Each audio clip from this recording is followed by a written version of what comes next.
right, Sandra, let's get an inside look here. Bring in Texas Republican Congressman Lance Gooden. He was part of today's hearing, which just wrapped up, and serves on the House Judiciary Committee. Congressman, good of you to be with us. These field hearings are an effort by Republicans to bring problems out to where the problems actually exist, rather than looking at them in the insulated halls of Congress. But here's how Alvin Bragg saw what happened today. He said, quote, "Don't be fooled. The House GOP is coming to the safest big city in America for a political stunt. If Chairman Jordan truly cared about public safety, he could take a short drive to Columbus, Dayton, Cincinnati, Cleveland, Akron, or Toledo in his home state, instead of using taxpayer dollars to travel hundreds of miles out of his way." Bragg says this is nothing more than revenge for him indicting former President Trump. What do you say? I say that no one on the Republican side even mentioned Donald Trump. It was the Democrats who refused to acknowledge the high crime, not just here in New York, but around the nation in Democrat-led large cities. Democrats continue to make this political. They completely lacked empathy for the witnesses. They were insulting Miss Brame, the mother of the fallen murdered war hero. She was criticized by Chairman Nadler and made as if she should be grateful that 2 of the 4 killers are behind bars when she's been totally shut out of this process by the DA's office. I applaud her for standing up to the Democrats today. They were insulting to the witnesses. They were insulting to the family members who just want justice. They represent so many New Yorkers that I have spoken to in my very short time here just today, who say this city is not safe. The statistics are not something that criminals look at before they push you in front of a subway or before they murder you. And what I saw today from Democrats was an obsession with Donald Trump and a refusal to acknowledge the reality here on the ground. How were you struck by Jose Alba, who was initially charged with murder for defending himself in that bodega when he was being beaten to a pulp? And had there not been surveillance video of what happened, the outcome might have been very different for him.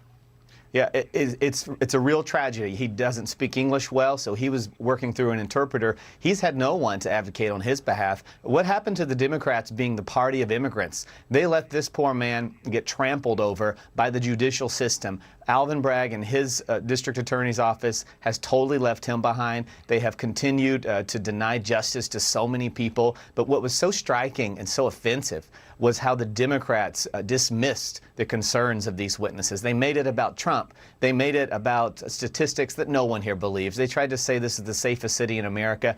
I don't believe that. No one that I've talked to believes that. And the mothers and fathers of these victims certainly don't. They want their day in the justice system to be respected. They've been disrespected by this district attorney, and they were disrespected today by Democrats. The congressman who was really trying to drive the point about the Big Apple being the safest big city in America was Gerald Nadler, who just happens to represent the district in which this hearing was held.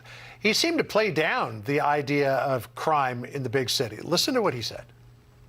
The chairman says this hearing is about the victims of violent crime in Manhattan. Never mind the fact that New York is one of the safest big cities in America. Never mind the fact that under the leadership of Mayor Adams and District Attorney Bragg, over the last year, crime in Manhattan has dropped nearly every major category, including murders down 14%, shootings down 17%, burglaries down 21%, and robberies down 8%. Of course, statistics are all in how you work the numbers. Let's put it up on the screen. This is actually what's gone on with crime in New York City. Through April of this year, the 9th, crime is down a little bit, like 0.08% in total crime, murders down 9%, robbery down 3%, assaults up 8%. But take a look at the increases from 2021. Total crime up 45%, robbery up 43%, assault up 30%, murders are down 13%. So crime continues to be, it would seem, according to the statistics, Congressman, despite what Congressman Nadler said, a real problem in New York City. That's right. And Democrats, we've found, they talk about crime and they accept realities only at campaign time.